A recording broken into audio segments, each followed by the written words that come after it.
Bonjour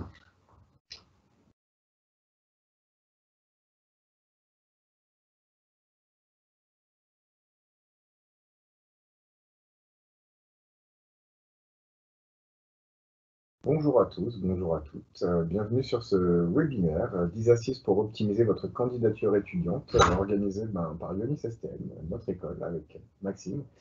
Je me présente, Kevin De Coster, chargé d'admission au sein de l'école Ionis STM. Je suis accompagné de Maxime Leduc, responsable des admissions, mais je vais les laisser se présenter, pardon. Je t'en prie, Maxime. Bonjour Kevin, écoute, merci, c'est un plaisir déjà de faire un webinaire à tes côtés.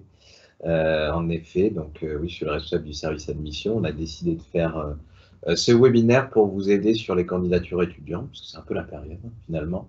Et vu qu'on travaille étroitement ensemble, en tout cas avec Kevin, et qu'on reçoit beaucoup de candidatures, on a décidé d'ouvrir une thématique justement pour vous donner un peu nos 10 solutions, hein, même si on va rentrer un peu plus dans le détail, et vous allez voir. Voilà. On en profite d'ailleurs pour vous dire que si vous avez des questions tout le long, n'hésitez pas, hein, bien évidemment, on prendra le temps d'y répondre un peu au fil de l'eau, donc que ce soit Enzo ou Jean-Marc qui sont à nos côtés, parce qu'on est aussi en live sur Instagram. Merci Jean-Marc d'ailleurs. N'hésitez pas à nous les poser, on y répondra avec grand plaisir. Voilà, donc on va commencer par donc, notre slide numéro 1. Donc, le plus important sur une candidature étudiante, dans un premier temps, c'est de définir ses objectifs. Donc, il faut savoir justement se projeter, faire aussi preuve d'introspection pour justement savoir ce qui vous va, ce qui ne vous va pas, ce que vous voulez faire, ce que vous voulez réaliser par la suite, et surtout, qu'est-ce que vous visez? Quels sont vos objectifs justement à terme, donc à moyen et long terme. Forcément, long terme, on parle de métier, plutôt. Maxime, tu m'as... Oui, non, je te laisse. C'est bien parti. À long terme, on parle plutôt de métier, effectivement. Et à moyen, enfin court à moyen terme, ça va être quel parcours de formation je vais devoir chercher et trouver pour aller chercher ces métiers visés. OK ? Donc pour ça, il faut donc faire une introspection sur son propre parcours, déjà, dans un premier temps, voir les formations qui sont en lien avec le parcours déjà que vous avez déjà eu. Et ensuite, après, derrière, sur ce que vous aimez faire, ce que vous n'aimez pas faire, et ce que vous visez justement comme métier, et comme secteur d'activité, bien entendu. Ça va vous permettre d'avoir justement un parcours de formation pour arriver à ces métiers. Donc ce parcours de formation va vous donner accès à des diplômes. Et quels sont les diplômes que vous pourrez obtenir pour accéder à ces métiers. Et savoir après derrière si vous choisissez de faire votre formation en initiale ou en alternance. C'est ça. Alors, oui, pour rebondir du coup sur ce que tu as dit, qui était plutôt en effet très juste, on a mis projet professionnel. Alors, je sais qu'il y en a qui, peut-être qui nous regardent, qui ont un projet professionnel plus ou moins défini, hein. Rassurez-vous, c'est normal quand on est encore en études. Nous, d'ailleurs, on reçoit beaucoup d'étudiants qui n'ont pas forcément de projet professionnel encore tout à fait clair. Après, vous avez quand même des orientations, peut-être des secteurs que vous visez. Et on a en effet mis ça en lien avec le métier visé, donc c'est toujours intéressant en effet de regarder les différents types de métiers vers lesquels forment les écoles, essayer de regarder un peu les missions quotidiennes de ces métiers, voir si vous arrivez à vous projeter, ça vous aidera aussi dans le choix futur, puisque choisir sa formation c'est quand même important. Il y en a peut-être qui se sont réorientés entre-temps. Rassurez-vous, c'est pas non plus grave de se réorienter, mais ça vous permet en tout cas de mieux filtrer. Évidemment, après, ça vous, comme tu l'as dit très justement, ça permettra de voir les formations qu'il faut viser. Alors, je sais qu'on est un peu dans une jungle au niveau des diplômes, que ce soit les diplômes universitaires, les diplômes d'ingénieurs, les diplômes de grandes écoles, les diplômes de master spécialisés. Donc, n'hésitez pas quand même à aller voir les reconnaissances de diplômes qui sont aussi importantes, hein, bien évidemment. Et en effet, formation initiale ou alternance, je sais que de plus en plus des personnes veulent faire des formations en alternance. Attention toutefois, est-ce que ça vous correspond l'alternance? C'est pas toujours évident à en trouver une, mais on va en discuter aussi après. Essayer en tout cas d'apporter aussi notre réflexion là-dessus. Mais c'est la première partie en tout cas, définir cet objectif, donc avoir une certaine cohérence avant de candidater. Voilà, je rajouterais même pour définir ces objectifs, inspirez-vous justement de personnes qui vous inspirent, justement, d'exemples, de modèles, de personnes justement qui ont déjà le métier que vous souhaitez justement viser, enfin que vous visez d'ailleurs. Hop. Donc avant avant la candidature, il y a la pré-candidature. Donc en fait, il faut effectivement se poser les bonnes questions. Pour aller se poser des bonnes questions, pour se poser les bonnes questions, il faut aussi se renseigner. Donc les questions, comme on l'a dit juste sur la slide d'avant, il faut justement définir ce que l'on aime, ce que l'on veut viser, ce que l'on souhaite avoir comme formation pour avoir tel ou tel type de métier. Une fois qu'on a eu cette réflexion-là, il faut donc se poser les bonnes questions. Et pour se poser les bonnes questions, je dirais même poser les bonnes questions, il faut se renseigner. Donc il faut aller au-devant, justement, aller à la rencontre d'écoles, justement, ou d'universités. Pour ça, donc pour se renseigner, vous avez effectivement les brochures que vous pouvez auxquelles vous aurez accès sur, je pense, la plupart des sites internet maintenant. Je pense que toutes les écoles ont leurs brochures, les universités également d'ailleurs. Donc je vous conseille effectivement dans un premier temps d'aller vous renseigner sur ces sites internet. Ensuite, si vous souhaitez avoir plus d'informations, vous pouvez toujours aussi contacter directement par téléphone ou par mail pour avoir justement un certain nombre d'informations sur l'école et rencontrer aussi, en tout cas rentrer en contact avec de l'humain. Hein, c'est toujours intéressant justement de voir l'ambiance et comment ça se passe aussi à travers chaque unité de formation. Et vous avez également donc les salons aussi, les salons auxquels vous pouvez participer. Donc il y a différents salons. Donc maintenant, avec la crise sanitaire que l'on connaît à ce moment-là, en ce moment, qui fait que les salons maintenant se font plutôt de façon virtuelle et digitale. Donc ça reste quand même un bon moyen de se renseigner. En plus des salons, vous avez aussi après accès à des journées portes ouvertes, donc de plus en plus qui se font aussi de manière digitale maintenant dans les différentes écoles. Voilà. Donc après, se renseigner également, naturellement, une fois que vous avez eu les brochures et que vous avez pu rencontrer un certain nombre de personnes pour vous renseigner sur la formation visée, et il faudra vous renseigner sur les modalités de candidature, quand candidater, quand se ferment les candidatures, etc., etc. Ok. Alors, il me semble qu'on l'a mis en plusieurs étapes, mais pour rebondir sur ce que tu as très bien dit jusque-là, une école vous recrute bien évidemment, mais vous recrutez aussi votre école, donc d'où l'importance de bien se renseigner. En effet, il y a différentes actions, hein, donc les modalités de candidature, ça vous permet de vous faire un calendrier déjà, parce qu'il y a différents processus de sélection. Donc déjà, pour vous, savoir à peu près combien de temps va durer le process, en effet. Et sur les journées portes ouvertes, j'insiste, c'est important, ça, on en vient, ça, on voit échange étudiants s'afficher, mais ça vous permet bien évidemment d'avoir aussi une vision des étudiants justement qui vivent au quotidien la formation, puisque comme d'ailleurs nous on le dit souvent, on est là aussi en conseil, hein, parce que certes on vous parlera principalement de notre formation, vous aurez notre vision, mais si vous avez d'autres orientations, on peut en discuter, et ça permet donc cet échange, que ce soit avec nous qui sommes des admissions ou d'autres écoles, des responsables pédagogiques ou des étudiants aussi, de valider finalement c'est bien ce que vous voulez faire, et puis de vérifier aussi que les étudiants ont l'air plutôt heureux dans leur formation en tout cas, ce qu'on espère pour tous les étudiants en général, bien évidemment. Donc ça vous permettra d'échanger avec les étudiants, les journées portes ouvertes, ou même d'aller sur LinkedIn, hein. N'hésitez pas aussi à aller sur les pages écoles, regarder les étudiants actuels, les anciens, les interroger. Ça vous permettra de voir leur parcours, hein, notamment voir si ils ont des parcours similaires aux vôtres. Ça vous permet de vous identifier, finalement, de vous rassurer un peu, hein. Au niveau du projet professionnel, vous pouvez en discuter avec eux. Bien évidemment, vous diront par rapport, avant qu'ils rentrent dans cette école, quelle était leur démarche, et voir si c'est aussi en lien. Finalement, vous verrez qu'il y a des similitudes souvent. Et le quotidien, ça on en a parlé, c'est quand même très important. Oui. Les étudiants vivent la formation, donc il ne faut pas hésiter à leur poser des questions, bien évidemment. En général, en plus, vous êtes quand même sur une démarche où les étudiants se répondent généralement assez bien entre eux, donc n'hésitez pas à solliciter aussi cette partie-là. Très bien. Donc, en plus des étudiants, je dirais qu'il faut aussi aller se renseigner, enfin, en tout cas, moi, c'est ce que j'aurais fait, personnellement, se renseigner auprès des anciens étudiants qui ont justement fait les formations que vous visez.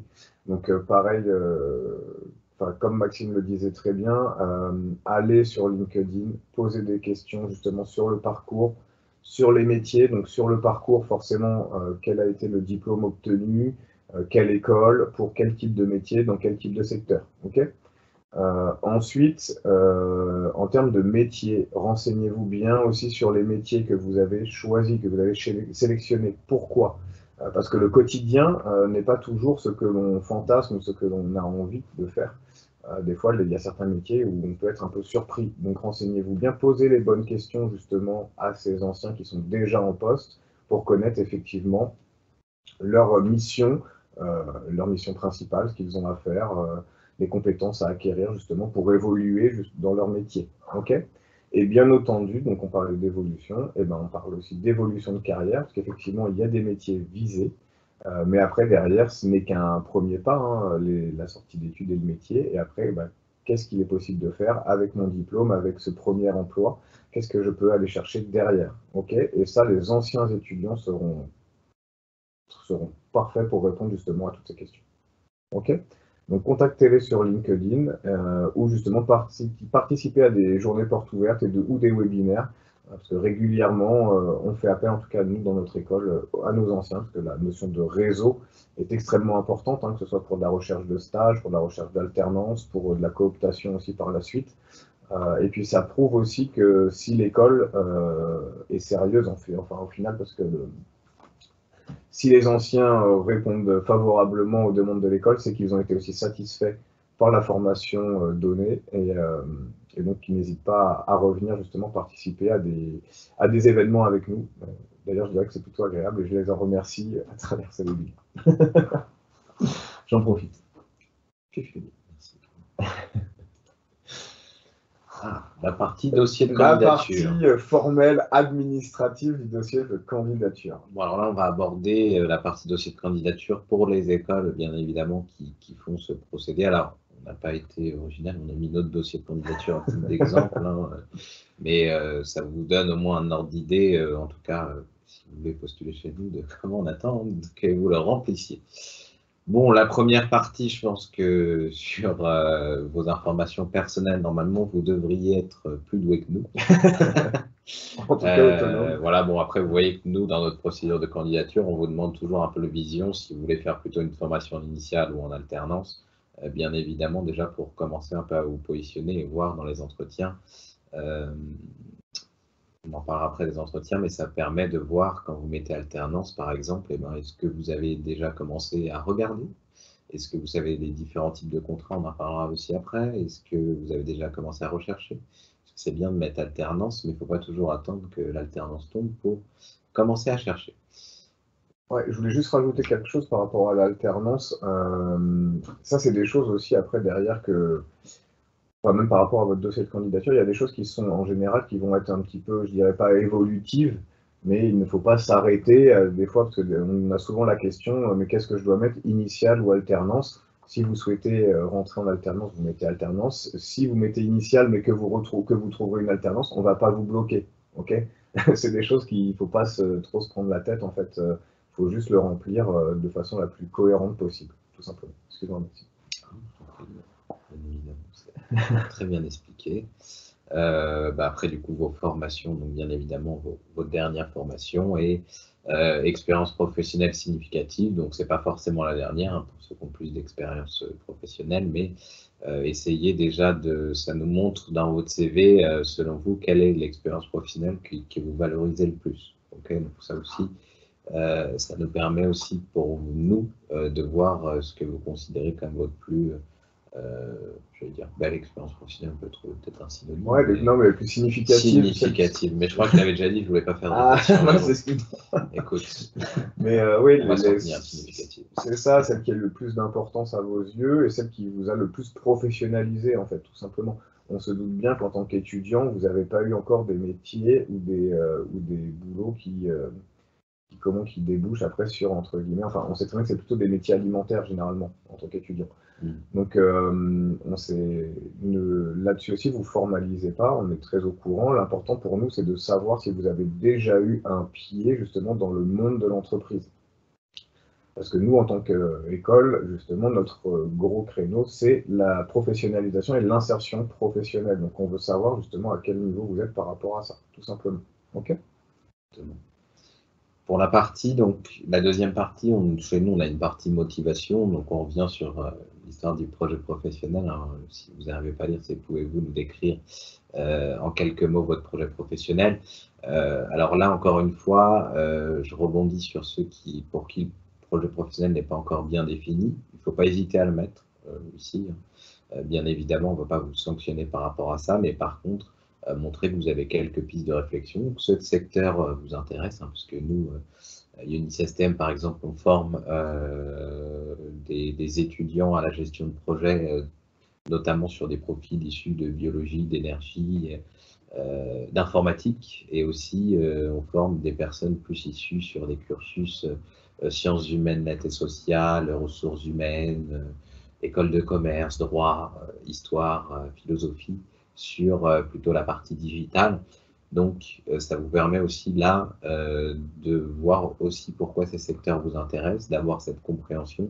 Mais normalement, en tout cas, si vous passez chez nous, vous avez une première étape où on vous informe un peu sur l'école. Donc, ça vous permet de voir aussi les secteurs et les métiers que vous visez. S'il est bien défini, en effet, vous pouvez le mettre. Assurez-vous que ce soit bien en lien, par contre, avec les métiers vers lesquels forme l'école. Alors, je dis ça parce qu'on a eu le cas il y a cette semaine d'un étudiant qui avait candidaté pour un métier pour lequel on ne formait pas du tout. Donc voilà, ça lui a fait perdre du temps plus qu'autre chose de remplir un dossier. Donc j'en profite pour le dire. Voilà, je rajouterais aussi sur la partie motivation, nous sur notre deuxième partie aussi, mais qui va vous servir aussi pour vos entretiens. Pourquoi présentez-vous votre grande candidature? Donc nous, c'est à Unisystem, mais dans l'école en fait que vous souhaitez intégrer. Pourquoi en fait, c'est très important de se renseigner en fait sur l'école. Sachez que nous, on a un concept bien particulier qui est la double compétence. Après, chaque école a son créneau, a son concept, on va dire. Renseignez-vous bien sur l'école, ce qu'elle propose, le concept et les différents secteurs comme métier, comme Maxime le disait, justement pour bien préparer vos entretiens aussi, et cette partie motivationnelle qui est très importante pour nous, parce qu'effectivement ça demande un petit peu de travail de rédaction, même si ça reste assez minime. Hein. Malgré tout, je vous conseille de bien remplir ces parties-là parce que nous les lisons. Ça peut surprendre. Et là, donc, fiez-vous sur pourquoi vous présentez la candidature à une école par rapport à vos objectifs de base, hein, puisque chacun a des objectifs. Il y en a qui visent des écoles pour leur renommée, pour les classements, d'autres pour l'insertion professionnelle, d'autres pour le réseau d'entreprises qu'ils peuvent avoir, d'autres pour le réseau d'anciens qu'ils peuvent avoir. Donc, vous avez vos objectifs de base, vous comparez par rapport à ce que propose l'école, parce que vous êtes allé chercher les informations, et donc ce qui est en lien avec ce que vous cherchez, donc c'est là où il faut le mettre en avant. Donc c'est pourquoi ici je vous invite à répondre par rapport à vos objectifs de base, pourquoi vous candidatez, ça vous permettra tout de suite de rentrer dans le vif du sujet. Oui, alors après en ce qui concerne les langues, on a juste oublié la question difficile. Il y a toujours une question difficile. Hein. Il y a toujours une question difficile, c'est les qualités-défauts. La fameuse question des qualités-défauts. Enfin, ça, je pense que pour la plupart des étudiants, de toute manière, ils ont déjà dû être amenés à y répondre. Préparez-la bien, trichez pas, en fait. Le conseil que je vous donnerai de toute manière tout au long de cet entretien, c'est le conseil le plus important, c'est soyez vous-même, soyez transparent, trichez pas. Justement, ça prouvera une certaine maturité aussi chez vous, plutôt que d'essayer de cacher ou d'essayer de trop bien paraître, en fait, parce que ça finit par se voir après derrière en entretien, quoi qu'il arrive. Donc, je vous conseille d'être vraiment vous-même, et les qualités-défauts, préparez cette question, parce que c'est une question qui revient de toute manière très souvent dans les entretiens. Et puis ça nous permet, nous, de voir après, de comparer avec ce que l'on a dans la réalité. Donc ça peut être effectivement très utile de la préparer un minimum. Ok. En ce qui concerne les langues étrangères, alors pareil, là vous remplissez les langues que vous connaissez, que vous maîtrisez, puis vous y mettez votre niveau. Hein, tout simplement, il y a le niveau A1, A2, B1, B2, C1, C2. Comme ça nous permettra, enfin nous après les langues ne sont pas une condition d'entrée pour nous, en tout cas dans notre école. Je sais que dans certaines écoles ça l'est, mais nous ça nous permet juste de vous entre guillemets préévaluer avant justement que vous commenciez votre rentrée chez nous, dans le sens où après vous serez répartis par classe de niveau. Ok, tout simplement. C'est ça, et puis bon, vous avez mis un titre indicatif, parce qu'il y en a des fois qui ont passé le TOEIC ou le TOEFL, donc ça vous permet aussi d'appuyer, si vous avez déjà un score TOEIC, TOEFL, de pouvoir le mettre en avant, bien évidemment. On est sur la dernière partie, qui est la partie pour s'il y a d'autres arguments pour justifier sa candidature ou pour mettre en avant. Donc, si vous avez par exemple été dans des associations étudiantes, très important. Enfin voilà, si vous avez fait des actions en plus que vous voulez mettre en avant, là c'est l'occasion de le mettre. Ça permet aussi de voir que vous prenez aussi du temps pour vous et pour les autres pour organiser des choses. Je sais que nous, on a pas mal d'étudiants qui justement ont été investis dans différentes associations étudiantes, donc c'est important de le mettre. D'ailleurs, sachez que ça les aide très souvent dans leurs études par la suite, parce que souvent dans les associations, on prend des responsabilités et on acquiert aussi beaucoup de compétences, en particulier en événementiel et en gestion de projet. Alors, sur les autres parties du dossier de candidature, on va passer un peu plus rapidement. Vous avez juste, chez nous en tout cas, on vous donne la possibilité, puisque vous voyez dans les pièces à fournir, bon, vous avez des choses classiques, c'est vos lettres de motivation, on va y revenir, vos derniers relevés de notes que vous avez en possession, et vous voyez l'aide de recommandation. Donc, des fois, il arrive, et surtout cette année qui a été compliquée pour obtenir des lettres de recommandation, de ne pas pouvoir en mettre. Par contre, vous pouvez mettre des coordonnées de personnes qui vous ont encadré. Vous voyez, donc ça, c'est l'occasion. Ça nous permet, nous, de potentiellement pouvoir les contacter, de voir aussi qui sont vos recommandations. Ok, c'est important.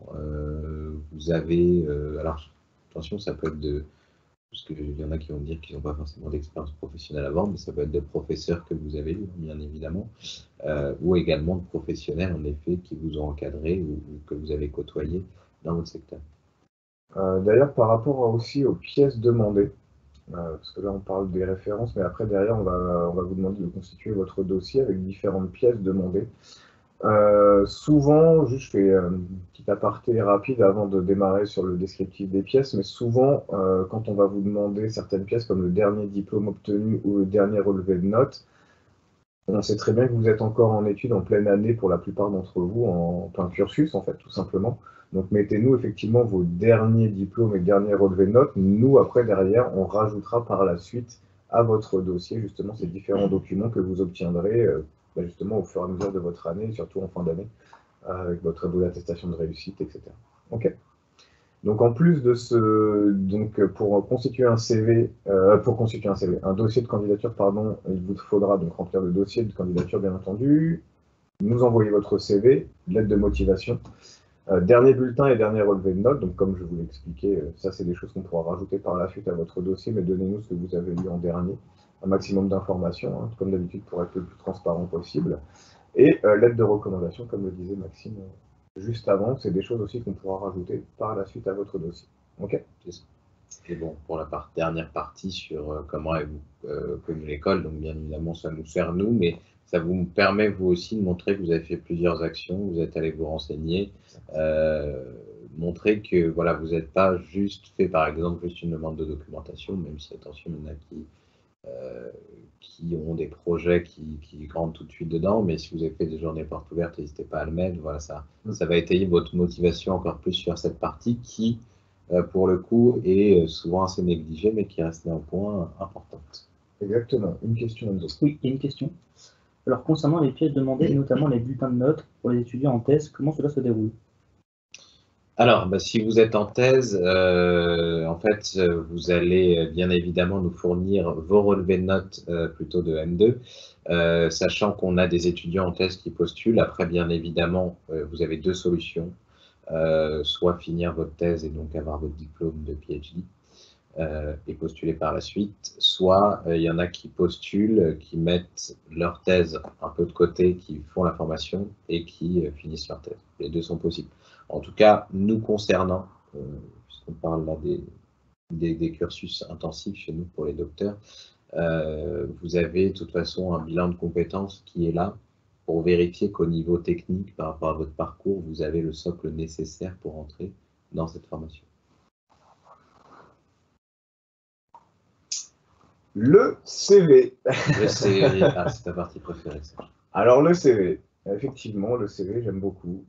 On en voit énormément avec Maxime, on a la chance justement d'en recevoir énormément, donc ce qui nous a permis d'affiner nos conseils. Et donc effectivement, le CV, qu'est-ce que le CV? Le CV, déjà, il y a plusieurs choses sur le CV. Il y a le fond et la forme.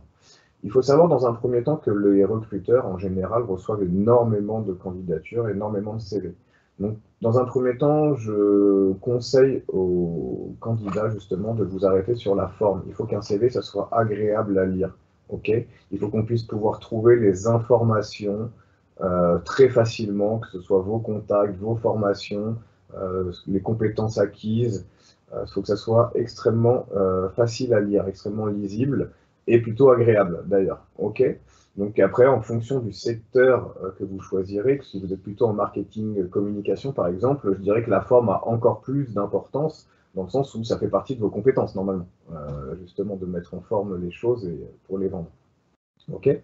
Après, effectivement, sur les CV un peu plus, on va dire, commerciaux ou les CV commerciaux, la forme, on va attendre une forme un peu plus classique, en tout cas. Ok. Effectivement, ce CV, c'est votre carte de visite. C'est ce qui vous représente, c'est votre publicité. Donc, il faut trouver des axes de différenciation et ce qui vous met en valeur. Okay, il faut vraiment essayer de se démarquer parce que des candidatures, comme je vous l'ai dit, on en reçoit beaucoup. Il faut se mettre attention, quand je dis se démarquer, c'est pas non plus faire quelque chose de foufou ou de complètement excentrique. Hein, ça vous correspond. Voilà, faut toujours le même principe. Il faut rester vous-même, il faut que ça vous corresponde, et puis il faut que ça donne envie, tout simplement. Donc c'est pour ça que pour un CV, généralement, on conseille justement que ce soit aéré. Aéré, pourquoi? Parce que c'est plus facile à lire, c'est plus facile, c'est plus agréable pour le recruteur. Il peut justement aller chercher des infos où elles sont, justement, elles sont placées. Et forcément, ça rendra votre CV beaucoup plus agréable et forcément, vous pourrez passer après derrière au fond. Enfin, le recruteur passera au fond, à l'analyse du fond. Après, en tant que nombre de pages, un CV, c'est une page. Ok, et je dis ça pour tout le monde parce qu'on a des étudiants, peu importe le niveau, d'ailleurs, qui nous font des CV des fois de 2-3 pages. Alors, je sais très bien que c'est important pour beaucoup d'entre vous de nous en mettre plein la vue et de montrer ce que vous avez pu faire et de tout montrer. Soyez cohérents, justement. Vous avez sur un CV un titre à mettre, comme c'est noté juste d'ailleurs par la suite. Vous avez un titre à mettre et après votre CV, il faut qu'il soit cohérent par rapport à ce titre, qui est en cohérent justement par rapport à la candidature, tout simplement. Tout est logique, tout est argumenté, tout est cohérent. Ok? C'est vraiment l'objectif. Je rebondis juste sur le nombre de pages, oui, parce que bon, là, on va recevoir, nous, des candidatures de personnes qui ont entre 19 et 30 ans, à peu près, globalement.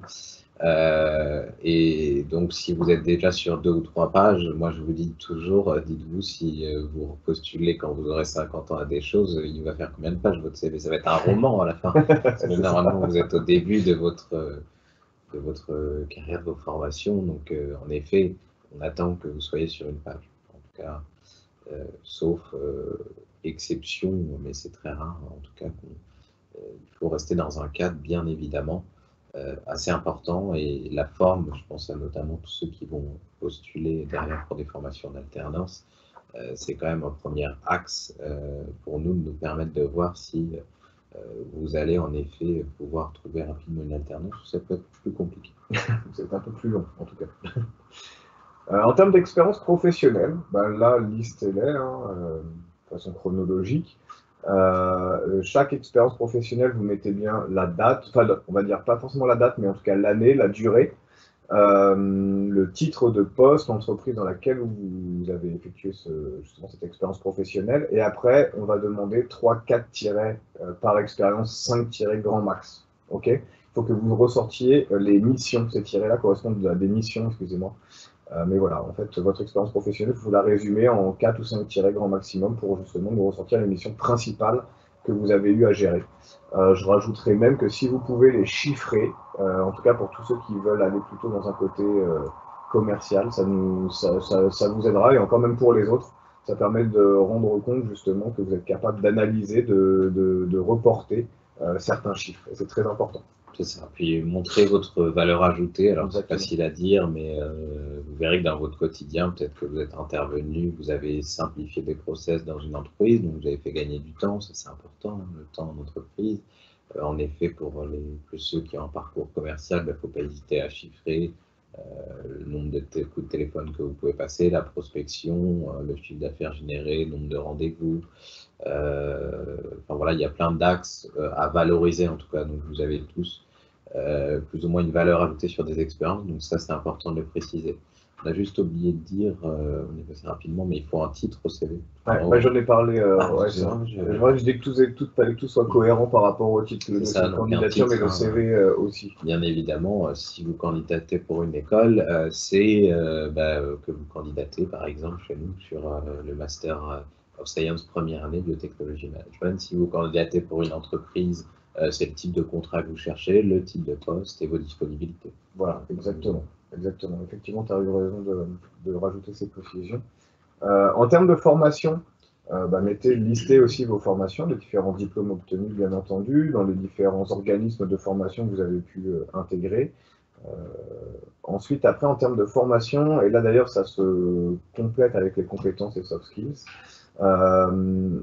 Les compétences, on va dire que vous pouvez les mettre, effectivement, il y a les soft skills, c'est des compétences personnelles, hein, ok. Et les compétences, après vous avez des compétences, on va dire, professionnelles, techniques, ok. Naturellement, dans vos formations, vous avez acquis un certain nombre de compétences, ok. Donc vous avez le choix après de lister ces compétences en dessous de vos formations. Par exemple, chez nous, il va y avoir de la gestion de projet, il va y avoir votre spécialisation technologique, mais il va y avoir après en gestion de projet des compétences, en marketing des compétences, en communication des compétences. En fonction forcément toujours du titre et de l'objectif que vous visez, faudra mettre les compétences qui sont le plus adéquates, tout simplement. Ok. Soit vous le mettez dans formation, ou soit justement, et là je rebondis sur les compétences et soft skills, soit vous les mettez dans un onglet, dans un onglet, compétences, ok. D'ailleurs, je vous conseille de séparer les deux, compétences pro et soft skills, enfin hard skills et soft skills, pour qu'on puisse bien se rendre compte de la différence entre les deux. Et surtout, les soft skills maintenant sont autant valorisés que les compétences techniques, on va dire. Okay. C'est ce qui va vraiment faire la différence pour certains candidats, pour certains types d'entreprises, et de plus en plus, d'ailleurs, les managers et les RH regardent les soft skills pour l'intégration et pour faciliter d'ailleurs l'intégration de leur futur comment salarié, employé ou étudiant, tout simplement. Ok. Exactement. Par exemple, chez nous, vu qu'on est sur une pédagogie par projet, les compétences personnelles sont importantes. On a besoin de voir si vous êtes capable de vous intégrer dans un groupe, bien évidemment, que vous n'êtes pas individualiste, par exemple. Si je prends l'extrême, l'ajout perso. Donc c'est important de les valoriser en effet. Et hard skills, quand on dit compétences hors dehors de soft skills, c'est bien sûr tout ce qui est mesurable, bien évidemment. Dire que vous êtes... Ah oui, pardon, on a oublié de dire dans soft skills, ne mettez pas motivé et dynamique, s'il vous plaît. Ouais. C'est nos CV préférés. C'est nos CV préférés généralement. On se doute bien que vous êtes dynamique et motivé. Enfin, on espère en tout cas. Ouais, on espère. Si vous candidatez quelque part, que ce soit pour un emploi ou une école, montrez-le nous en entretien, mais ne le notez pas sur votre CV, s'il vous plaît. En termes de centre d'intérêt, alors cette partie-là, pour vous, peut paraître un peu désuète. Souvent, c'est ce qu'on nous dit. En tout cas, il y en a même qui des fois nous la mettent pas. Malheureusement, enfin pas malheureusement, mais pour nous, elle a son importance, en fait. Dans le sens où ça nous permet justement de découvrir un peu ce que vous aimez. Et pour vous, surtout, candidat, que ce soit pour une école ou un métier, souvent, c'est des candidatures qui peuvent être un peu liées. Enfin, le CV, forcément, est lié aux deux. Mais les centres d'intérêt, ça va vous permettre de créer du lien. Moi, je ne sais pas, par exemple, si vous aimez la danse ou le football, moi, par exemple, j'ai fait du foot, donc forcément, ça va peut-être créer du lien avec vous, on va peut-être pouvoir plaisanter, et ça vous facilitera certaines rencontres par rapport aux entretiens, en fait. Je vais être surpris là-dedans, je suis sûr, je vais apprendre quelque chose. Écoute, j'ai certains talents, mais c'est un peu plus tard dans la nuit. Et sinon, les coordonnées, très important, notez bien vos coordonnées. On a souvent des CV où il manque, je sais pas, une adresse mail, un numéro de téléphone. Comment on fait pour vous contacter, en fait, tout simplement. Ok. Donc j'insiste, mettez bien vos coordonnées et votre LinkedIn. C'est une recherche professionnelle, enfin c'est une candidature pro. Donc mettez votre LinkedIn. Et le petit conseil sur vos coordonnées LinkedIn, Maxime, c'est pour toi. Alors, juste avant ça, là, je pense qu'on va faire peut-être peur à certains qui n'ont pas de compte LinkedIn. Ah oui. N'hésitez pas aussi à en créer un. Ouais, c'est vrai. Après, attention, c'est pas éliminatoire. Si vous n'en avez pas, de toute façon, nous, on forme aussi après derrière nos étudiants, justement sur la partie LinkedIn. Mais en effet, si vous mettez vos coordonnées LinkedIn, hein, ne mettez pas tout le titre avec les 12 chiffres derrière. Hein. Vous avez une option sur LinkedIn, quand vous êtes sur votre profil en haut à droite, vous pouvez simplifier l'URL de votre profil. Ou alors, vous mettez votre nom et prénom sur LinkedIn et vous mettez un lien URL où on peut rejoindre. Ne mettez pas 2 lignes de chiffres sur votre lien URL. Voilà, et ça montrera en même temps que vous êtes un minimum agile justement sur ce réseau social. Voilà pour les CV. Pas de questions de vous. Alors, en termes de lettres de motivation, alors elles ont leur importance, malgré tout, même si elles sont de moins en moins lues, effectivement. En fait, ça permet, les lettres de motivation, justement, de parler de vous et de votre projet. Hein. Alors effectivement, elles sont de moins en moins lues, mais pourquoi elles sont de moins en moins lues? C'est parce que souvent, on a la même typologie de lettres. En fait, le réflexe de tout le monde, je pense, c'est la première lettre de motivation que vous allez taper, c'est taper exemple lettre de motivation. Donc, pourquoi pas. Mais quand on met exemple, c'est s'inspirer, mais en fait, souvent, vous prenez le texte, vous basculez, puis après, vous modifiez par rapport à vos infos. Donc, forcément, c'est ce qu'on a dit, c'est le fameux moi, vous, nous. Ok, moi, je suis très sympa, cool et dynamique. Vous avez l'air d'être une super école, et nous, ensemble, on peut réussir. Voilà, globalement. Enfin, alors moi, franchement, je vous le dis honnêtement, je ne lis même plus ces lettres, parce qu'en fait, au bout de 2 secondes, je vois ce que vous voulez dire. Enfin, il n'y a aucune personnalisation. C'est en fait, la lettre de motivation, vous avez pris 4 minutes, et après, on a quand même des candidats qui nous disent qu'ils les personnalisent pour chaque candidature. Ça ne doit pas vous prendre beaucoup de temps si à chaque fois vous faites exemple. Mais ce qu'on veut, c'est le moment où vous pouvez aussi vous exprimer plus particulièrement sur en effet des motivations. Ça peut être aussi, moi ce que j'aime bien aussi dans les lettres de motivation, vous avez aussi, j'allais dire, un peu un ADN au niveau des écoles, des entreprises, peut-être des choses dans lesquelles vous reconnaissez, des dynamiques. Donc ça, c'est important de les mettre en avant. Peut-être que vous cherchez une école peut-être à taille humaine, ce qui vous correspond, donc c'est là où il faut le mettre. Hein. Il y en a peut-être qui sortent de l'université, qui ont eu l'habitude d'avoir beaucoup de monde en amphi et qui veulent en effet avoir une école qui a plus de proximité, où il y a plus d'interaction, plus de liens. Donc voilà, ça c'est le moment par exemple d'en parler. Hein. C'est ça. Et le conseil, encore une fois, qu'on vous donnera, et on revient toujours sur la même chose, c'est soyez vous-même. Soyez vous-même et essayez donc d'être un peu original par rapport justement au fameux moi, vous, nous. Changez un petit peu de format, donnez un peu de votre personne. Il n'y a pas longtemps, on a coaché une étudiante justement, enfin une future candidate, Carolina d'ailleurs, je prends ton exemple, je ne sais pas si tu nous regardes aujourd'hui, mais qui nous a fait une super lettre de motivation justement où elle fait plein d'analogies avec le sport et avec le football en particulier parce qu'elle est fan de foot. Et en fait, comme elle a parlé d'elle et qu'elle a fait pas mal d'analogies avec le sport, c'est une lettre de motivation qui nous a marqué. Et forcément, quand ça nous marque, on a envie d'aller plus loin, tout simplement. Donc, essayez justement soyez créatifs, vraiment. Selon la filière que vous choisissez, bien évidemment. Hein, si vous candidatez pour une filière en qualité chez nous, ouais. faut être un peu plus sérieux. Mais si vous êtes en effet sur des parties marketing, sur des candidatures pour la plus des parties commerciales, là, il ne faut pas hésiter à être créatif. Hein. C'est ça, et même sur la forme, on a parlé du fond, mais même la forme, on avait eu aussi avec Maxime une super lettre de motivation qui était en fait pour une candidate, enfin une étudiante qui voulait rentrer justement plutôt dans des filières marketing communication, qui nous avait fait un menu de restaurant. Et j'avais trouvé ça, on avait trouvé ça d'ailleurs excellent et on était allé plus loin avec elle encore une fois. Ça avait matché. Donc sortez un petit peu des sentiers battus, essayez justement d'aller comment titiller notre envie de vous rencontrer. C'est ça l'objectif aussi d'une des motifs. Carolina qui vous passe le bonjour, qui est ma présence. Ah Carolina salut, merci en tout cas. Tu nous as servi d'exemple. Merci à toi. Ah, les lettres de recommandation. Les lettres de reco. Alors oui, on en parlait parce que nous, on en demande, enfin, vous donne la possibilité d'en mettre, c'est pas obligatoire, mais en effet, c'est bien vu. Donc, l'aide de recommandation, qu'est-ce que c'est?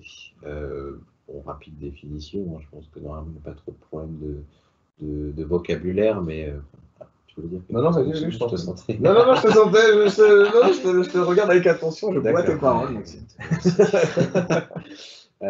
Du coup, c'est, comme on vous le disait, quelqu'un soit un professeur ou quelqu'un qui vous a encadré dans le monde professionnel, qui peut attester que ce soit de vos compétences hard skills, de vos compétences personnelles, de votre capacité à vous intégrer dans un groupe, donc qui va valoriser en fait le temps qu'il a passé avec vous, que ce soit dans un projet, dans une expérience professionnelle.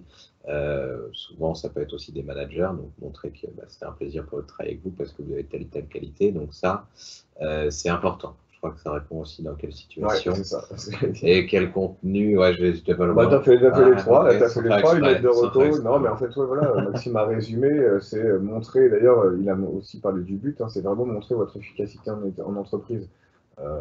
Que ce soit en termes de comportement, parce que, attention, on revient toujours aux soft skills également, que ce soit en termes de comportement, mais aussi de professionnalisme, en fait, tout simplement. D'accord? Donc Maxime l'a très bien résumé, en termes d'intervenants, de professeurs, de managers, de supérieurs hiérarchiques, en fait, enfin de personnes en tout cas légitimes qui vous ont encadré justement pendant une période professionnelle, en fait, tout simplement. Donc, que ce soit en termes de formation ou c'est ça. Puis ça vous permet de vous démarquer, parce que ce n'est pas tous les candidats qui ont des lettres de recommandation. Je vous invite d'ailleurs, alors on n'y pense pas toujours, mais plutôt que d'attendre quand on en a besoin d'en demander, quand vous quittez une expérience pro, que ça s'est très bien passé, pas hésiter à en demander pour dire si j'ai besoin un jour, ou même vous pouvez, si ça s'est bien passé dans votre CV, on n'en a pas parlé, mais mettre un petit partie référence, vous pouvez mettre les coordonnées d'une personne qui vous a encadré, donc ça se fait très bien, donc c'est plutôt, ça vous permet de valoriser encore plus, en effet, votre candidature. Les entretiens. Ah, les entretiens. Ça, du coup, ce sera pour Carolina, je suis pas sûr. Voilà. Si elle dépasse devant. Carolina, je sais que tu passes devant tes entretiens. Donc les entretiens, chez nous, il y a deux types d'entretiens. Déjà, il y a, en fonction des écoles de toute manière, et chaque école a ses modalités de recrutement. Nous, on a décidé de mettre deux entretiens. Pourquoi? Parce que, comme disait Maxime tout à l'heure, il y a toute une partie technique. Chez nous, on recrute des scientifiques en majeure partie pour les former à la gestion de projet, en plus d'une spécialisation dans leur domaine de prédilection en sciences. Okay, donc nous, il y a un bilan de compétences pour voir justement si scientifiquement, en termes de technique, vous êtes justement au niveau de la section dans laquelle vous postulez, que ce soit pré-MSC, MSC1 ou MSC2.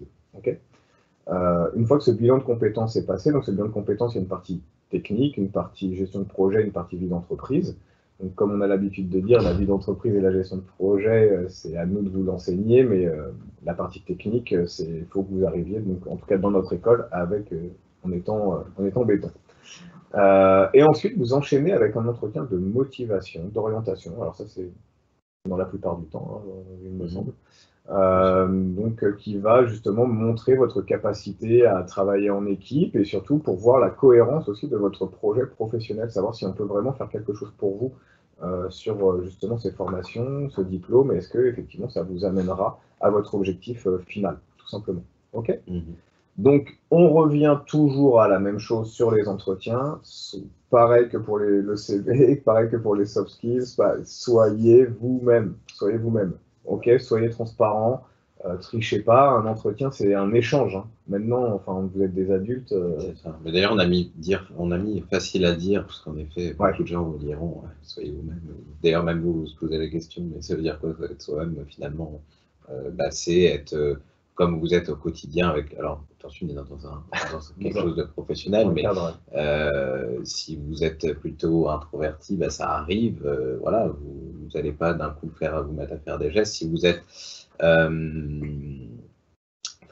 fait, si vous voulez, moi je rencontre des gens au quotidien qui se mettent un stress finalement, puisqu'ils veulent paraître ce qu'ils ne sont pas, ce qui est plus difficile. Alors attention, c'est normal d'être stressé sur des entretiens après. Oui, d'avoir envie de montrer le meilleur de soi-même, c'est totalement normal. Sur beaucoup d'entretiens, on va recruter en effet une expertise technique, des compétences, tout ce que vous voulez, mais comme vous le verrez, vous le voyez déjà, on forme beaucoup de personnes à les mêmes compétences. Donc finalement, ce qui fait de plus en plus la différence, c'est vous, votre personnalité, chacun a des personnalités différentes maintenant. Justement, ça c'est important de le montrer puisque c'est ça qui fait aussi votre force qui peut, même à terme dans des entretiens de recrutement quand vous allez en embauche, de montrer que vous êtes justement, vous allez bien coller à l'équipe parce que vous avez cette même dynamique. Ok. Donc après, on peut vous donner des outils hein, pour que vous soyez vous-même. Hein, ça passe déjà par la présentation. Essayez de vous entraîner à faire une présentation de maximum 1 minute 30 sur vous-même, puisque n'oubliez pas que la personne que vous avez en face de vous a votre CV, donc pas besoin de tout lui détailler ligne par ligne. Hein. Moi, je dis toujours une présentation, c'est résumer ses formations, expériences, et pourquoi pas conclure par pourquoi finalement vous postulez ici. Okay. Comme ça vous montre direct, vous rentrez dans un entonnoir et en fait vous finissez, et ça vous permet de ne pas finir par le fameux voilà. Même ça permet aussi aux recruteurs de se projeter avec vous, voilà, à partir du moment où vous parlez de votre candidature et du pourquoi. Je dirais, alors je reviendrai peut-être à la fin. Si vous êtes stressé pour vos entretiens, je vais vous en parler maintenant parce que j'ai l'idée maintenant. Si vous êtes stressé pour vos entretiens, je vous conseille de faire des exercices de respiration. Alors ça marche très très bien, des exercices de respiration. D'ailleurs, Maxence de la Fouchardière qui était chez nous pour notre premier webinaire de la saison, mois de décembre, sur les soft skills. Sur les soft skills, nous en parlait justement sur les situations de stress, de tension. N'hésitez pas à faire des exercices de respiration avant et la veille aussi de vos entretiens pour justement permettre de faire redescendre toute cette pression. On oublie très souvent justement que la respiration peut vous permettre de vous détendre justement et de prendre les choses avec détachement. D'accord. Attention, hein, c'est toujours bien d'avoir, moi je dis toujours quand même qu'il faut garder un petit peu de stress, parce qu'il y a de bons stress et de mauvais stress, et puis le stress permet d'avoir une certaine dose d'adrénaline pour nous permettre d'être assez réactifs. Après, il faut essayer de le contrôler, ce stress, tout simplement. Ok. Donc Maxime parlait excusez-moi, j'ai une petite aparté, mais voilà, c'était pour un petit tricks. Maxime parlait de la présentation, effectivement. Je dirais même que pendant la présentation, je dirais qu'il faut vraiment savoir raconter son histoire, parler de soi. Finalement, la présentation, c'est une vente. Hein, c'est une vente. Ça nous permet de vous découvrir et savoir. On dit souvent que les premières minutes sont les plus importantes dans un entretien. C'est ce qui donne le ton finalement. Si vous vous présentez pendant 5 minutes, il y a moyen que le recruteur en face, vous ayez une vie très intéressante avec plein d'anecdotes dans votre présentation, pourquoi pas, mais ça permet quand même déjà de montrer votre capacité à synthétiser. Enfin, en tout cas, nous, on va former vers des profils vers des futurs managers, donc forcément, on essaye déjà de vous apprendre cette façon de synthétiser, parce qu'on recrute beaucoup de scientifiques, souvent qui ont des présentations assez longues. Alors attention, on ne sanctionne pas, on va aussi vous former à ça. Mais plus tard, après à terme, il faut quand même arriver sur ce type de présentation. C'est ça, donc savoir raconter son histoire, savoir parler de soi, savoir... attention, je dis pas... comme pour le CV, c'est votre publicité, sauf que c'est sur un entretien. Ok. Donc il faut savoir se montrer sous son meilleur jour aussi, tout en restant soi-même, bien entendu. D'ailleurs, il faut toujours être le plus cohérent possible. Enfin, il faut que son histoire, il faut que sa présentation soit aussi le plus cohérent possible avec son projet professionnel. C'est toujours la même chose. D'ailleurs, la candidature est faite pour ça, les entretiens sont également faits pour ça, le CV est fait pour ça. Il y a un objectif final, il faut être en cohérence avec, tout simplement. Ok. Je vous conseille également de montrer de l'intérêt, de poser des questions. Ça, nous, on aime ça justement. Plus on a de questions, plus on voit que la personne s'est renseignée et est motivée également. Voilà, donc il faut les avoir préparées, bien évidemment, les questions. Ça ne vient pas au fil de l'eau. Par contre, ça peut arriver, j'ai déjà eu le cas, que pendant l'entretien, vous avez préparé des questions et finalement, elles ont toutes été répondues. Donc à la fin, dès qu'on vous dit que vous avez des questions, vous êtes un peu embêté parce que si vous reposez la même question, finalement, il va vous dire qu'elle a déjà répondu. Donc vous cherchez souvent une question un peu bizarre qui est uniforme. Donc n'hésitez pas quand c'est comme ça à dire en fait, oui, j'avais des questions, mais vous avez répondu, notamment en fait, j'avais une question par rapport à ça, mais vous avez répondu et vous donnez la réponse. Vous voyez, ça montre votre capacité d'écoute et de reprendre. Voilà, là, pour le coup, en fait, ce sera d'autant plus valorisant. Les questions pièges, on a parlé des qualités-défauts. Hein.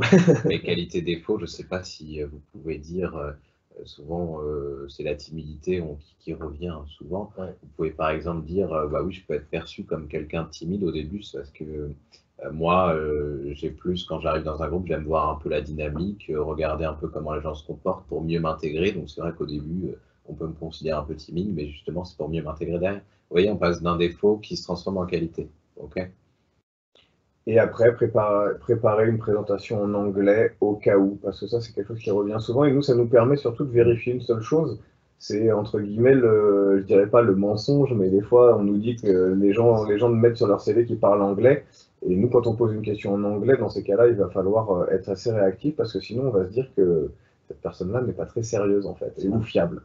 C'est mon moment préféré. Voilà. Et Maxime a toujours sa question en anglais. Et souvent, on se rend compte que des fois, enfin pas souvent, mais régulièrement, il y a des étudiants qui nous disent qu'ils savent bien parler anglais, alors que c'est pas forcément le cas. Alors après, derrière, ça remet pas tout le CV et tout l'entretien en question, mais forcément, ça nous met des doutes dans la tête. C'est ça, une question d'honnêteté. Vous parlez pas anglais, c'est pas grave, soyez honnête. On vous disait qu'il faut pas mentir, soyez vous-même. Voilà, on en revient toujours au même point. Ok? Voilà pour les entretiens.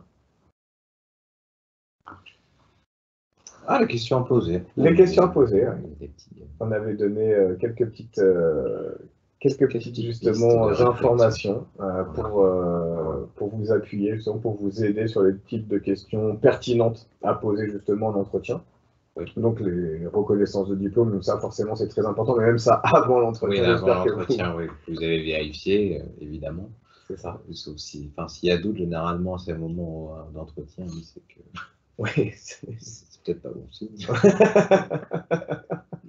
Mais voilà, la reconnaissance du diplôme avant l'entretien, c'est toujours bien. Et puis la date de validité pendant l'entretien, parce qu'effectivement, c'est des titres qui sont renouvelés tous les 4 ans, je crois. Tous les 3-4 ans. 3-5 ans. 3-5 ans, c'est ça. Exactement.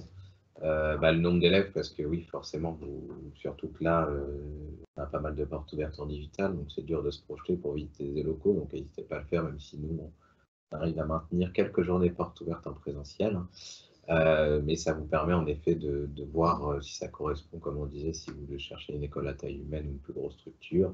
L'insertion professionnelle dans les filières visées, en tout cas nous, l'objectif si vous venez chez nous et que vous êtes amené à être admis, c'est que on compte sur vous et on a foi en vous pour trouver un emploi derrière. Donc, ça, les statistiques sont importantes et elles sont valorisantes pour le coup. Exemple d'étudiants qui ont des parcours similaires, si vous n'avez pas trouvé sur LinkedIn des choses, ça peut arriver, comme on le disait, nous on est aussi là en notion conseil, donc il ne faut pas hésiter à poser ces questions. Exactement. Bien évidemment, et après il y en a qui ont plus des questions sur l'accompagnement, le suivi de la pédagogie, c'est normal, puisque nous c'est souvent le cas sur des profils qui viennent plus sur le côté universitaire où ils n'ont pas eu ce côté accompagnement, donc il ne faut pas hésiter à s'en servir et comprendre comment ça fonctionne. Exactement, très bien. Remerciements. Ouais. Alors, les remerciements, c'est quelque chose qui n'est pas fait assez, je trouve, par les étudiants en général. Après les entretiens, je trouve, en tout cas personnellement, que ça fait très professionnel de nous envoyer un petit mail pour nous remercier de vous avoir reçu, de vous avoir écouté, d'avoir échangé avec vous, parce que je trouve ça d'ailleurs très correct. C'est vrai que moi, je suis assez sensible à la politesse et aux formes finalement. Et c'est vrai que le petit mail de remerciement à la fin d'un entretien ou le lendemain d'un entretien, c'est toujours agréable pour nous, recruteurs. Et c'est vrai que ça vous mettra peut-être les recruteurs dans la poche, justement. Et puis en tout cas, ça vous marquerait forcément des points. Ok, donc là, on vous a mis un exemple. Il y en a des exemples qu'on a trouvés d'ailleurs, mais sur le net, mais des exemples, il y en a à l'appel. Faites quelque chose d'assez personnel quand même. Faites pas quelque chose de trop long, ça sert à rien, mais faites quelque chose d'assez personnel et ça, vous ne ferez que marquer des points. D'ailleurs, on a quelques conseils sur cette lettre.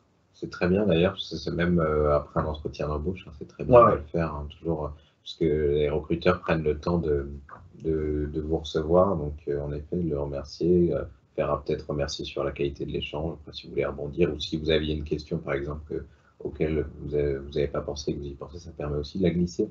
Exactement, exactement. Et ça permet de créer du lien toujours, et de la confiance, forcément. Si vous avez en plus eu un petit moment privilégié, des fois sympa avec un recruteur, où vous avez pu rigoler sur quelque chose, ça permet aussi de rebondir aussi. Toujours pour créer du lien, ça ne fera que vous ne ferez que marquer des points, tout simplement. Voilà les remerciements. Donc là, les erreurs, enfin les choses à faire et à ne pas faire. Je vais dire les erreurs à faire. Moi, je ne fais pas d'erreur. Sur une lettre de Moi aussi, on remerciement. peut en On faire, peut en mais faire. il faut les corriger. Voilà, donc il y a des choses à faire, des choses à ne pas faire. Donc le moment, c'est toujours opportun de le faire 1 à 2 jours après l'entretien. Ça sert à rien de le faire trop longtemps après, parce que sinon, effectivement, c'est un petit peu bizarre. Que ce soit quand même assez récent pour que le recruteur aussi se souvienne de vous, parce que bah, les recruteurs généralement voient beaucoup de personnes hein, dans une seule journée. Le contenu, donc comme je le disais juste avant, un message court et positif. Ça marquera plus qu'une longue lettre où des fois bah, on n'a pas forcément non plus de temps, on a beaucoup de mails, etc. Mais c'est vrai que ça nous fera du bien, ça on sera content. Le ton, donc toujours le mimétisme, pareil que pendant les entretiens. D'ailleurs, pendant les entretiens, on n'en a pas parlé, mais utiliser le mimétisme. Hein, si la personne croise les bras, ben, croisez les bras, croise les jambes, croisez les jambes. Après, derrière, pour le ton, gardez celui de l'entretien avec lequel vous avez passé l'entretien. Soyez encore une fois vous-même. Ouais, j'avoue, moi je suis comme ça. Toi, t'es. Ah, pardon, Ouais, on n'est pas raccord, on n'est pas raccord. Désolé. On n'a pas répété On a notre pas bossé. chorégraphie, je suis vraiment navré. En termes d'erreurs, ben, aucune faute d'orthographe, bien entendu, s'il vous plaît. Alors après, ça peut faire sourire, hein, mais effectivement, faites attention aux fautes d'orthographe en vrai. Vous perdrez en crédibilité et en légitimité. Ok. On parlait d'être vous-même, donc la sincérité, l'authenticité, très très important. Et Bon, après, il y a pas mal d'exemples, mais ouais, rassurez-vous, vous faites quelque chose de court, vous avez c'est ça. pas mal d'exemples Sur le net. Bon, il nous reste un tout petit peu de temps pour vous parler rapidement de l'alternance. Ça, c'est ta spécial. Ah, spécial. Bah déjà oui, quand vous recherchez une alternance, on vous conseille toujours de faire un tableau de suivi hein, qui vous permet de déjà de savoir où vous avez candidaté, hein, parce que des fois on a des personnes qui me disent oh, j'ai envoyé 300 CV, mais moi dans ma tête je me dis mais si une entreprise appelle, comment ils savent qu'ils ont candidaté ici sans tableau de suivi? Soit vous avez une très bonne mémoire, ce qui est possible, attention. Mais en effet, le tableau de suivi vous permet toujours de savoir où vous en êtes, de vous mettre des relances aussi, puisque c'est important de relancer quand vous n'avez pas de retour. N'attendez pas que le retour vous tombe, mais allez chercher la réponse aussi. Ça montre aussi que vous suivez vos candidatures, bien évidemment, et votre sérieux. Okay, parce que quand vous n'avez pas répondu, vous êtes en droit de demander une réponse, bien évidemment. Qu'est-ce que je peux dire d'autre? Oui, tu bah, ouais, justement, par rapport aux relances, j'insiste aussi dessus, sur les relances. Pourquoi faire des relances? Déjà, premièrement, les relances, ça va vous permettre, même si la réponse est négative, après, derrière, quand vous donc, faites votre relance, imaginons que la réponse soit négative, derrière, ça va vous permettre d'enchaîner pourquoi votre candidature n'a pas fonctionné. Moi, c'est la question que je poserai à votre place. Pourquoi ma candidature n'a pas fonctionné? Qu'est-ce qu'il a manqué à ma candidature pour que je puisse rentrer dans votre école? Atteindre ce métier. En fait, ça va montrer déjà premièrement une certaine maturité par rapport à vos démarches, et puis ça va vous donner répondre à votre question aussi. On va sûrement vous dire que les candidats qui ont été acceptés, qui sont toujours dans le process, ont telle ou telle compétence ou telle chose en plus que vous, et ont su se démarquer peut-être par rapport à l'entretien ou au CV ou autre. Donc vous allez pouvoir après modifier votre candidature, tout simplement, pour aller justement chercher votre intégration dans l'école. Bon, après, globalement, on vous a mis aussi d'autres conseils. On va passer assez rapidement parce qu'on n'a plus beaucoup de temps. Ouais. Mais globalement, LinkedIn, oui, ça vous permet, si vous voulez aussi vous démarquer, aller contacter des personnes directement sur des sociétés qui ont les mêmes postes que vous visez, d'échanger avec eux, de pas tout de suite leur dire que vous candidatez, créer du lien différemment, faites-vous un réseau. Les moteurs de recherche, dont vous avez mis un exemple, hein, Ouais. Welcome to the Jungle, LinkedIn, forcément, vous en avez plein d'autres. Mais Indeed, trouvez ce qui vous correspond, ce Monster, Cadre Emploi. voilà, ceux qui seront à la télé. Ouais, j'avoue, j'en cite 3 rapidement. Bien joué. Juste attention à toutes les personnes qui vous promettent des alternances, que ce soit des écoles, que ce soit des entreprises. Soyez bien carrés, parce qu'effectivement, pour vous, les étudiants, c'est un peu le Graal, l'alternance, on le sait très bien. Hein, les études, ça coûte cher. Donc, soyez vigilants sur toutes les promesses que l'on peut vous faire, et donc soyez présents auprès de vos différents interlocuteurs, justement, et soyez clairs avec eux pour pas, par exemple, si on commence à vous trimballer un peu à droite à gauche, que vous puissiez justement changer de projet assez rapidement, enfin de projet, en tout cas d'entreprise ou de recherche, ou reprendre vos recherches. OK? Et quand vous avez une réponse positive, ne vous arrêtez pas de chercher. C'est pas pour ça que vous aurez votre alternance. Continuez, continuez, continuez, jusqu'à ce que vous ayez signé. Ça, c'est mon conseil. OK? Ça, c'était un petit tableau récapitulatif sur les différents types de contrats d'alternance. Donc, il y a 2 types de contrats. En tout cas, nous, à partir de la rentrée prochaine, on va proposer ces 2 types de contrats dans notre école. Les contrats d'apprentissage, les contrats de professionnalisation. Alors, c'est de l'alternance, les deux. C'est juste le cadre qui change, en fait, sur ces types de contrats. C'est le cadre légal et le financement. C'est le cadre légal et le financement, tout simplement. Mais sinon, donc, chaque type de contrat a ses avantages, que ce soit pour les entreprises ou les étudiants. Donc après, à vous de voir ce qui vous facilitera justement la recherche d'alternance, tout simplement. C'est ça. Et là, vous pouvez retrouver ces informations sur le site du gouvernement, tout simplement. On a pris le tableau du site du gouvernement, comme ça, on est sûr de pas mettre de bêtises. Voilà. Il nous reste plus qu'à... Alors, on va conclure, justement. Donc, sachez que pour Ionis STM, donc notre école, on organise une journée porte ouverte ce week-end, ce samedi 6 février, de 10h à 16h30. Donc, n'hésitez pas à nous contacter aux admissions pour que l'on puisse justement vous prévoir sur nos différents créneaux. Notre prochain webinaire est dans un mois, parce qu'on en fait un tout chaque début de mois. Chaque premier mercredi du mois. Voilà, exactement. Donc, le mercredi 3 mars. Donc, ça sera les scientifiques, 10 clés pour devenir un bon manager. OK? Qui sera du coup présenté par Cécile Francaire. Notre directrice, docteur en biologie d'ailleurs, qui connaît très bien les parcours scientifiques. Voilà, écoutez, on voulait aussi du coup vous remercier de nous avoir suivis. Ouais, merci pour votre attention. Merci à toi, Kevin, aussi. C'était très sympathique. Ouais, c'est vrai. Légèrement dépassé, mais ça va, globalement. On est resté à peu près dans le timing. Je voudrais remercier Enzo et Jean-Marc aussi à la prod, qui sont là pour réaliser justement ces webinaires. Donc, merci à eux. Merci à vous tous de nous avoir suivis. On est à votre disposition, comme disait Maxime, que ce soit pour vous conseiller, vous renseigner sur notre école, vous conseiller même.